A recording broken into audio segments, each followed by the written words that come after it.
Welcome back, everyone. It is Thursday, February 20th in the NBA. We have a 9-game slate in the association tonight, and I have my 5 best bets locked and loaded for you guys in this video. If you are new, my name's Austin. Today, we are joined by a special guest. Get it on out. The broom is here.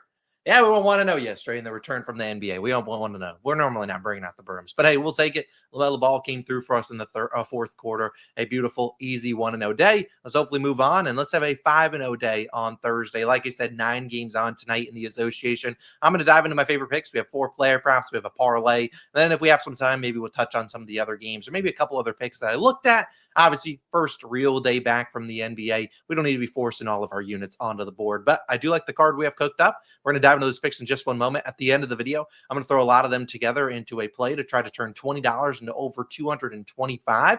So where I'm going to do that, it's going to be on Sleeper. If you've never signed up for Sleeper, one of the best daily fantasy apps out there. If you sign up using my code COS, all you got to do is play $5 and you get $55 in free bets. They'll also give you this Nikola Jokic free square for him to score 1 point. You don't think he's scoring 1 tonight? Yeah, he's going to get you 1 point. So get that free pick using my code COS or the link down below in the description. And all you got to do is really deposit $5. They play that 5, they'll give you $55 in like bonuses. So again, not a big entry, if you will. You can obviously deposit more if you want to, but we'll talk with Sleeper more at the end of the video and what I'm playing tonight. But let's dive into our picks. I'm not going to waste any more of your time. We're going to dive into our first pick of the day, and it's going to be the guy I'm throwing on the thumbnail, a guy that I think needs to have a pretty big second half of the year, especially his team who is flirting with the playoffs. Obviously, could use had a lot of higher expectations. It is the process. We're going with Joel Embiid over 34.5 points plus rebounds. Now, I took the points and rebounds line. It's 34.5 minus 115 on BetMGM. Most books are going to be moving at 35.5. If it's 36.5, I would probably just look at his over in points. I wouldn't get cute at 36.5 taking the PR, but his points line was 26.5.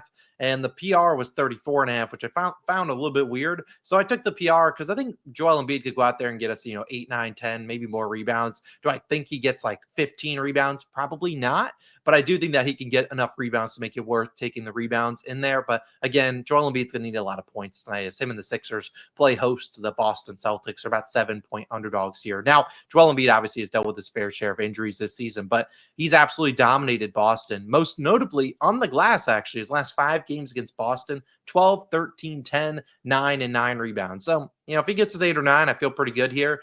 If he's guarding Kristaps Porzingis, we know Porzingis can stretch the floor. But again, we're looking at a guy in Joel Embiid. We know he could easily hit this over in points alone. Now, we're going to use Props Madness. We talked about Props Madness yesterday. One of our new sponsors. So again, you can sign up using code COS. And they'll match. They'll give you a 25% off your first purchase. But again, I really like Joel Embiid tonight, and we'll touch on this why. Now, obviously, we're going to need a lot of points from Joel Embiid, but we've seen, 35.5, like I said, is on FanDuel, 34.5 still hanging on BetMGM or Bet365.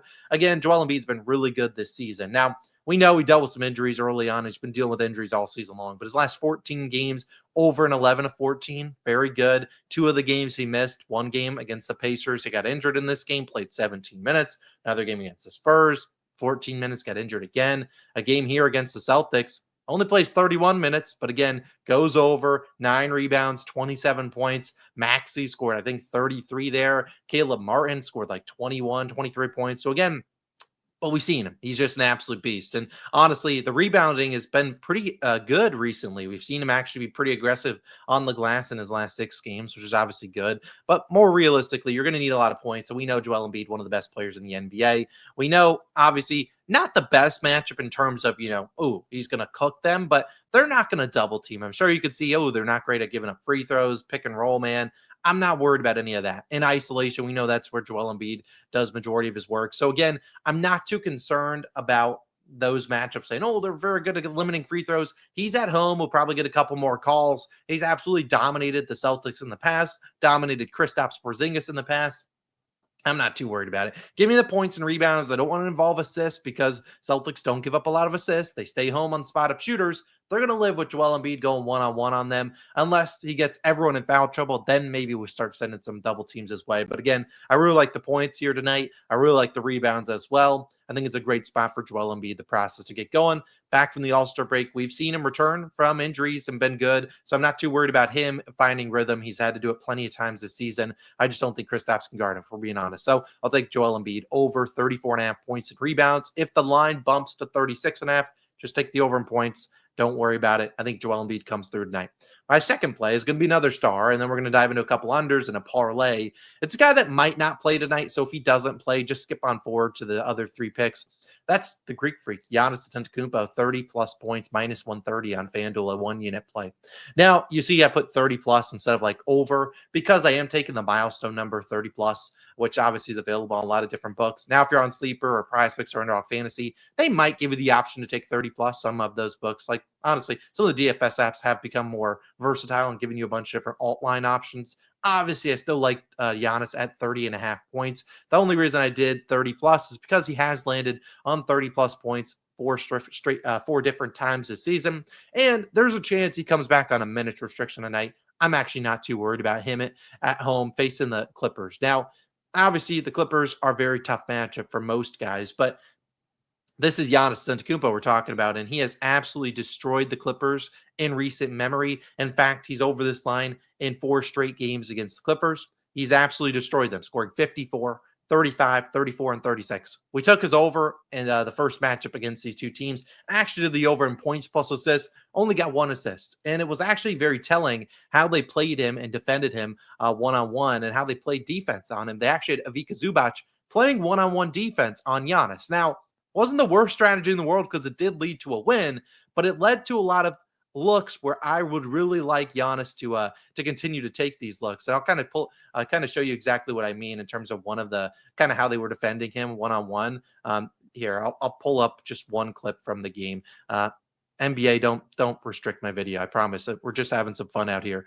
Here's kind of one of these looks. So again, this is kind of how they played him. They kind of had Zubac and drop coverage on him. And they were like living with the mid-range. Cool. We'll live with those tonight too. I mean, like we'll live with any shot from Giannis. But again, they kind of played the similar defense the whole game long. We see Zubac is struggling to pick him up in transition. This is basically how they played him. I mean, here's a driving dunk. Look, once again, Zubac in drop coverage on Giannis. They are going to live. This is kind of how they want to play defense on him. So again, I think it's a pretty solid spot. Obviously, Giannis can get past him, but led to a win. And we saw Giannis shoot 12 of 22 in that game, got to the free throw line a bunch. So, I mean, I think I would live with that again if I'm them. I mean, he shot 15 free throws. They still won by 10. Again, I think Dame Lillard had a pretty good game as well. So I expect him to play similar defense tonight. And Giannis has just been an absolute stud. He's obviously over this line in a lot of different games. 21 of 30. If you look at him at home, he's averaging over 33 points per game, over in 17 of 23. Now, I get it. The people are going to say, Austin, his last game was February 2nd. He hasn't played in a long time, and I get that. But again, I'm not too worried about it. I really feel like he probably could have played, but they decided to hold him out because, well, he's Giannis Antetokounmpo, and a game in mid-February is not as important as a game in April and May and June if they're lucky. So again, I think they were just kind of being a little bit cautious with him. If he doesn't play tonight, whatever, we'll get our money back. But I really think if he plays, he's not going to have any limitations. So I think this is a great matchup for him. Don't love it for Dame. He's going to have Derrick Jones Jr. and those guys on him. Wouldn't be shocked if once again Zubac is the guy guarding Giannis, should get great usage. And when Giannis, if you told me Giannis shot 20 plus times tonight, got to the free throw line 10 plus times, exactly what he did last time, taking the over every single time. I like Giannis, the Greek freak, 30 plus points. As we always say, tonight we're getting Greek freaky, baby. Come on. Giannis is getting us 30 ball. He's getting us a 30 ball. Let's be honest. Next play, we got 2 unders, and then we'll dive into a parlay. This one is, I would say, my favorite under of the day. And a lot of people are going to be on it's a hawk. And a lot of people are going to be on Onyeka Okongwu unders today. I'm not on Onyeka unders. Do I hate the play? No, but I'm not too confident in the Hawks in their second rotation. Larry Nance Jr. is out. Clint Capella feels like he's on the traction to probably getting a buyout. So I don't know if he's going to want to play. So Onyeka could play a lot of minutes. Instead, I'd rather go to this guy, and that will be Dyson Daniels. Under 19.5 points plus assists, minus 120 on BetMGM. Now, won't lie to you, almost made this a bigger play. 1.5, maybe 2 units. I don't really like doing 2 units on unders because, let's be honest, they're not fun to watch. But I do like this under a ton for Dyson Daniels. Now, the Hawks are at home playing host to Orlando Magic. Now, from the Orlando Magic standpoint, not a great matchup for Dyson Daniels scoring the basketball, which we will touch on in just one moment. But also a terrible matchup for him getting assists because the Hawks, or the Magic, fewest assists per game allowed in the NBA.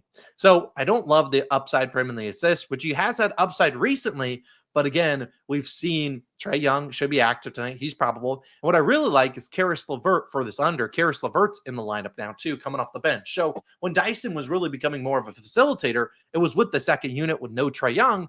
Now Karis LeVert's in for those minutes. So again, Dyson's usage is not as high as I feel like he would probably want it. Now, obviously, I could pull up a bunch of numbers, and he's under in this many games, but I really want to look at the games with Karis LeVert. When they made those trades, and we've seen in those games, Dyson Daniels in the role that we should see from him today. Now, if Trae Young gets ruled out, GG, we're probably getting cooked. But again, he's probable tonight. I expect him to suit up. Now, Dyson Daniels, obviously, you look at his line. He is under in 2 of 3 games with Karis LeVert active, scoring 15, 14, and 27 points plus assists. Now, the 15 came in a game. He shot 4 of 13, didn't shoot well. That was against the Wizards. They stay. 14 against the Orlando Magic, 8 shot attempts, only 5 potential assists. Then here, he went off against the Knicks, but again, played 36 minutes. This game went to overtime. And if you remember, this was that game that was 149 to 148. If you think a game against the Orlando Magic is going to be that high scoring, then go hammer the over. The Magic play so slow. It's hard to get it done. So I look at how he scores his points. We see where he does his damage. Does a lot in the restricted area, 43% there. Magic ranked 5th there. They're really good paint defense. We see that kind of here. Paint points, they are where are the paint points, 3rd fewest in the NBA. They're really good at limiting those options. And then we look at in transition. He scores a lot of his steals, lead to transition buckets, spot up shooting. Those are his top 2 scoring methods. Not great matchups for him. So again, I look at this as a really tough spot. I remember this is Props Madness. If you sign up using my code COS, which I have linked down below in the little ticker, you get 25% off your first purchase. I'll also put the link to the website down below in the description. I just don't think this is a good spot for him. So I'm not going to beat it into your head. You saw it. I don't think it's a good matchup for points. Don't think it's a good matchup for assists. Combine them together, I think there's upside in both categories on the under. So I'll take his under 19.5 points plus assists. I'd still play it at 18.5. If it goes down to 17.5, probably a pass on my end. I think the line should be around 16, 17.5. Obviously, I think Dyson Daniels is great. Just don't love this matchup for him. Give me his under 19.5 points plus assists. 3rd play of the day. 4th play, we're going to another under. And there's a guy that has had a very good career.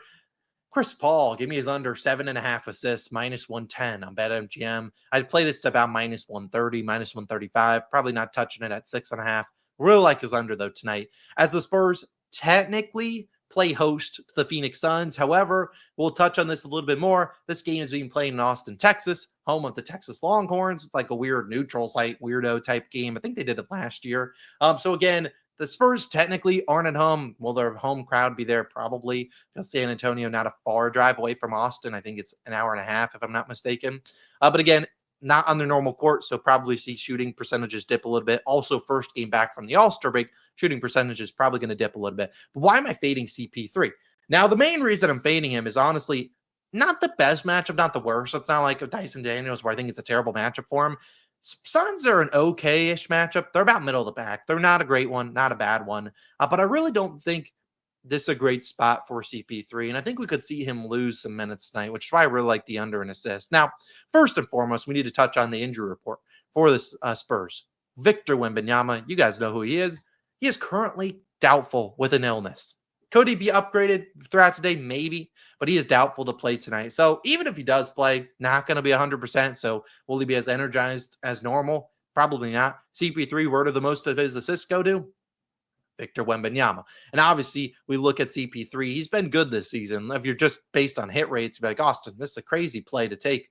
But again, I want to look at first the games with De'Aaron Fox active. And these will be those games. 5 games with De'Aaron Fox. Now, obviously, De'Aaron Fox is playing tonight. I'm not going to factor in no Wemby because Wemby's played, I think, in every single one of these games. But again, we've seen him have 9. But again, only here you see 8 potential assists. So pretty lucky. 7 on 7 potential assists. Magic, tough matchup. 5 on 5 potential assists. Wizards, 9 on 12. And 8 on 11 against the Celtics. So again, you see the minutes, though. 27, 27, 28 minutes. So not a ton of minutes. I was with Wemby. Now we're talking about without him.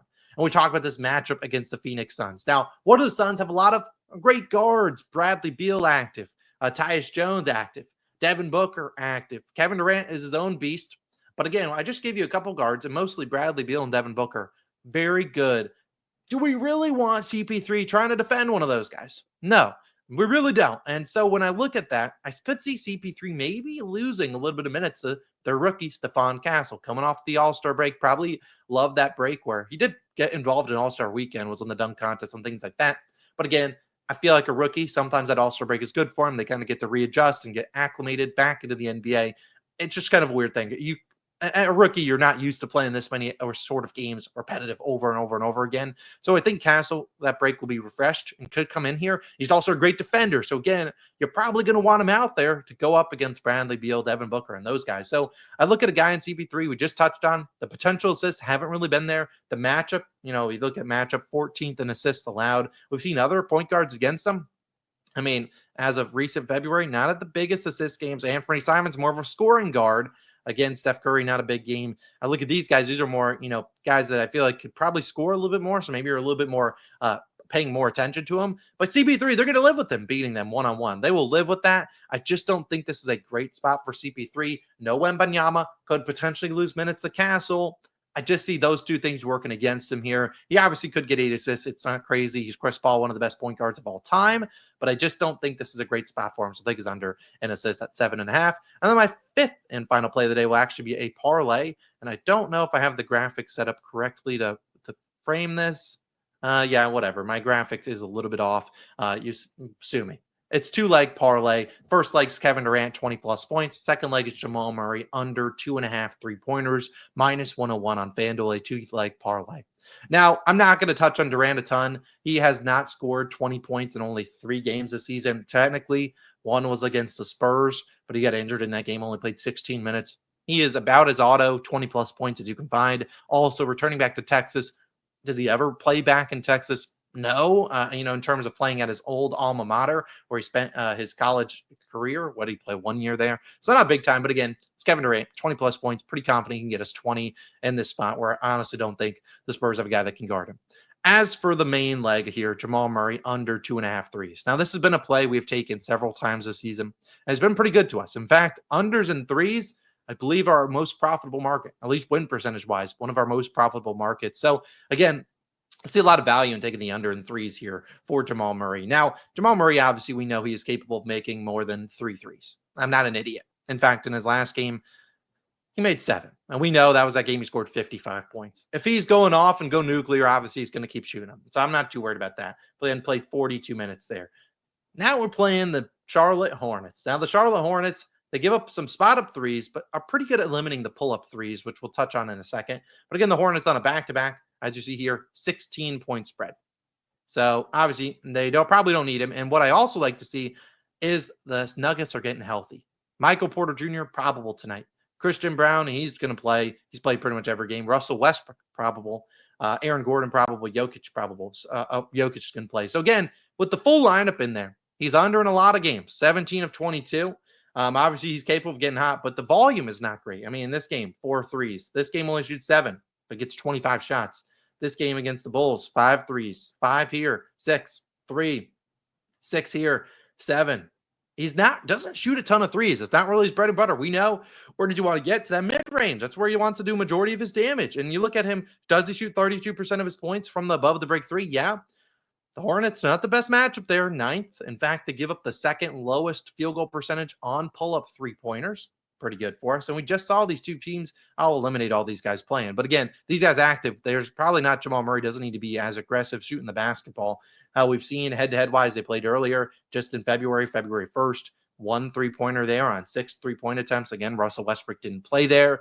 I just don't know if this is as good of a volume spot as maybe recent matchups have been. Jokic can just absolutely destroy this team. Coming off a game, he went nuclear at home. It really hasn't been a big difference. So again, you guys know we love taking this under in threes for Jamal Murray. He's just not a 3-point shooter that I'm afraid of. If he makes 3 threes, I tip my cap. But again, not really known for being a 3-point shooter. If his first 1 or 2 don't fall, he's going to basically stop shooting them. So again, I don't see this as a great matchup. LaMelo Ball probably doesn't play for the Hornets tonight. So again, I definitely butchered this. So again, I just don't see him being a big factor tonight. So he could obviously play well, but I don't see him needing to shoot a ton of threes, whereas he might have been getting hot in the other games or been need to score more. They're 16-point favorites here.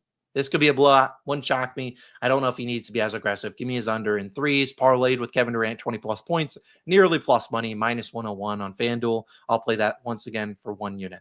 So you see my picks scrolling down below at the bottom of the screen. Joel Embiid's over in points plus rebounds. Giannis to score 30 plus points. Then we have the under for Dyson Daniels, under 19.5 points plus assists. Fourth play, Chris Paul under 7.5 assists. And the final play, Jamal Murray under in threes, parlayed with Durant, 20 plus points.